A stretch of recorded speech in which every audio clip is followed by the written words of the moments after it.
The experience I have had is that once I came here and I met with a few people were willing to give me advice. People were willing to give me, connect me to the next person. It is a government body. It is a bank. One of the things that the consultant has to do is understand your context. So I found that women prefer more governance roles, which is not a bad thing. I think I know only two women CISOs across Uganda out of 25 banks, which is a bit unfortunate. If I'm looking for someone who's an expert in vulnerability assessment, almost 70% or even 80% of those people are men. Hello, Stella. Fine, thank you. How are you? So, in this episode, actually, we'll be talking about you. Who is Stella? All right. So, I am a mother, a wife. I've been in entrepreneurship for the past 10 years, 11 years actually. A woman in tech. So I have been involved in information security assessments, cybersecurity assessments, business continuity assessments, data protection, and I do this for various industries. So multi-skilled, multi-dimensional, yes. So summary, that's me. So, for those who don't know, we are at ISACA right now, the 14th annual East Africa Conference. So this is your second, right? Yes. So what's the difference between the last years and this year's? So first of all, the theme is quite progressive and it is quite relevant. What I've liked about the organization this time is we've had perspectives from different views. We've had a number of people who are doing very interesting things in technology. So very practical case studies. We've had panels that are just discussing what are challenges, views on where the world is going. So unlike the last year, we're getting a lot more value, a lot more, the real world experience of what is happening. We also have, the structure has changed a bit. Even the place we are doing it has changed a bit. So it's much more interactive. I'm meeting a lot more people. So generally a very, very, very well organized conference. Okay. So one thing you forgot to talk about is your workplace. So first tell us about your work. So I work at Sentinel Africa Consulting. This is a risk management consulting business. We are in different locations around Africa, Kenya, Uganda, Rwanda, and we specialize in helping organizations win. What does that mean? We help you understand your risks and be better prepared to manage your risks. How we do that, we implement ISO frameworks. So we're very good at ISO 27001 for information security, ISO 27701, which is for data protection, ISO 22301, which is for business continuity, ISO 31000, which is for enterprise risk. So for an organization who is looking to build trust with their stakeholders, these are some of the things you can benchmark on to help you build trust. Okay. So you act as a consultant for a bridge to enable someone to reach ISO 27001. Is that? Yes. So in comparison to other competitors in the market, what do you deliver different? So when it comes to implementation of frameworks, one of the things that we embody is something called understand, tailor, embed. Because the standards are out there, they're actually available. If you Google ISO 27, you're going to see it. But how do you implement ISO in a way that works for your organization? Whether your organization is a regulator, it is a government body, it is a bank. One of the things that the consultant has to do is understand your context. So we spend a lot of time trying to understand you. So who are you? What type of strategy are you pursuing? What's your level of digitization?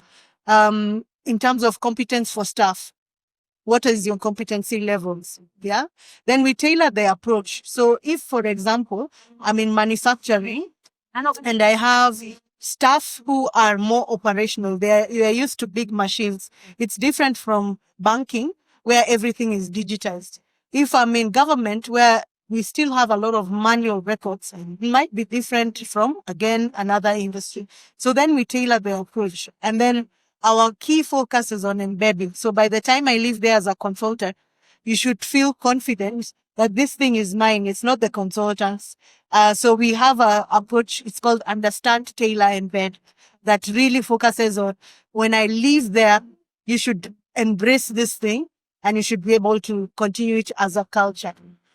So it's more industry specific and the organizational specific. Yes. Because every organization has its different needs. So you try to first understand, learn in order for you to implement it more effectively.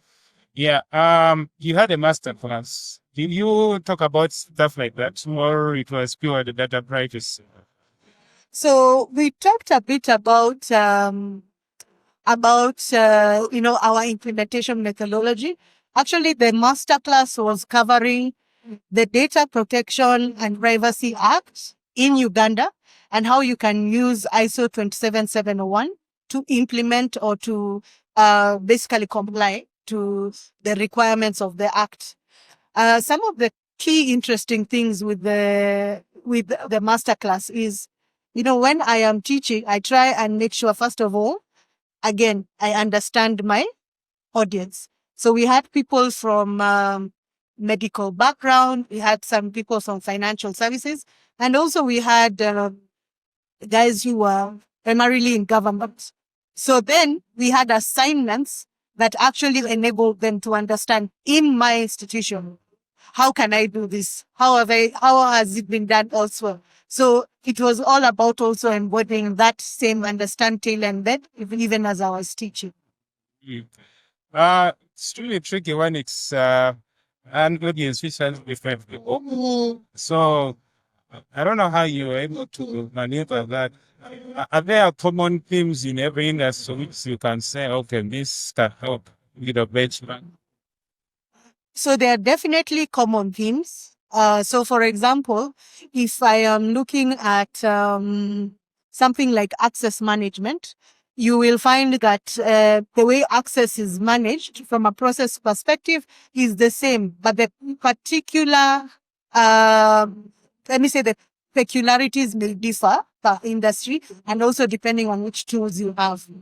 So one of the things that, I embody when, even as I do training, is to ask for insights from different people. So really, when you're training adults, it's not really about you spewing best practices. Yes, it's about you calling in for insights and then synthesizing those insights within a group. So it was a lot of that. Yeah. So I don't know. I think you have spent 1 or 2 years in Uganda. So if you compare barrier to entry in Uganda compared to Kenya, how has it been for you? So it has been an interesting journey. First of all, I think Ugandans are generally very hospitable. And the experience I have had is that once I came here and I met with a few people were willing to give me advice. People were willing to give me, connect me to the next person and the next person and the next person. So I would say that for Uganda, if you are a business and you want to come and set up here, the barriers to entry are not particularly great. However, there are peculiarities. So, for example, you need to get tax advice, you need to get legal advice. So there are other things that come on board and that you have to consider if you're coming in as a business person. Yeah. But so far so good. So far so good. Yeah. If apart from ISACA, what are those other events which have caught your eyes? So I've participated in FITSPA, which looks at the fintech industry. I have participated in IIA, which is the Institute of Internal Auditors. I am also a member of the Project Management Institute. So those have been some of the things, some of the professional events that have caught my eye. But from that, there's Rotary over here, and Rotary is doing quite a number of good things. So a lot of events where you can just get with people and get to know each other as well. Okay. So I would be foolish not to talk about women in cybersecurity. Since you're just from a panel of WISIS. Yes. Now, women in cybersecurity. Oh, in comparison to the men and the women, what are the challenges which ladies will face? So women, I think something that I didn't get to say on the panel is that what I found is that when you look at the field of cybersecurity, it's quite diverse.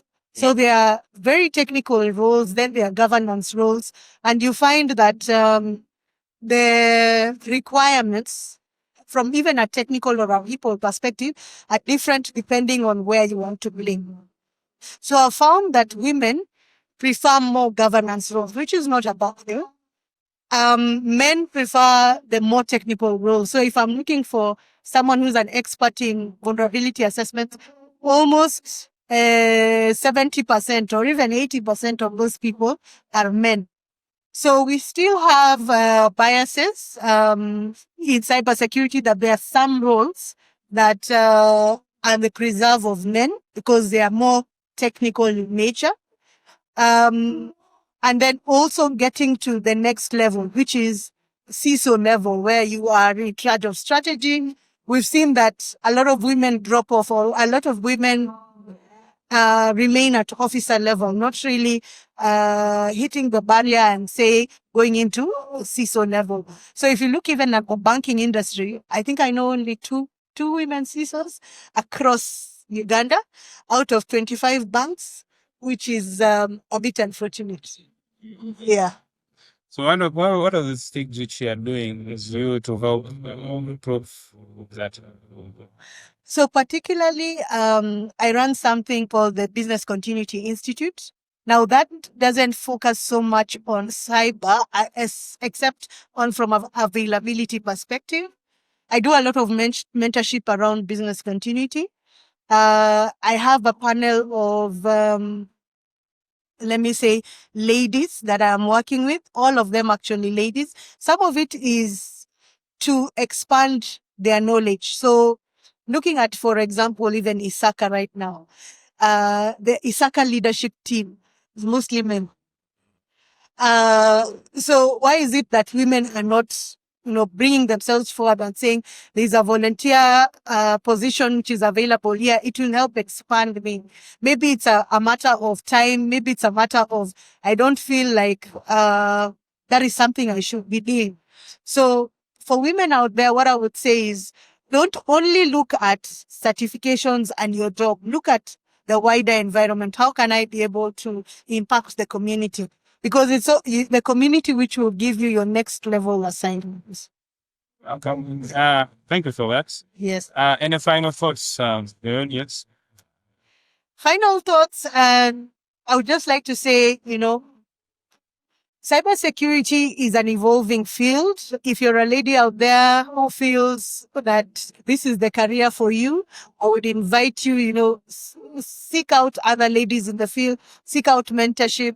There's a space for you. For the men out there, because the men out there also need to be mentored, I would also say that this is a field where if you want to grow, put yourself out there. Don't only focus on your 8 to 5.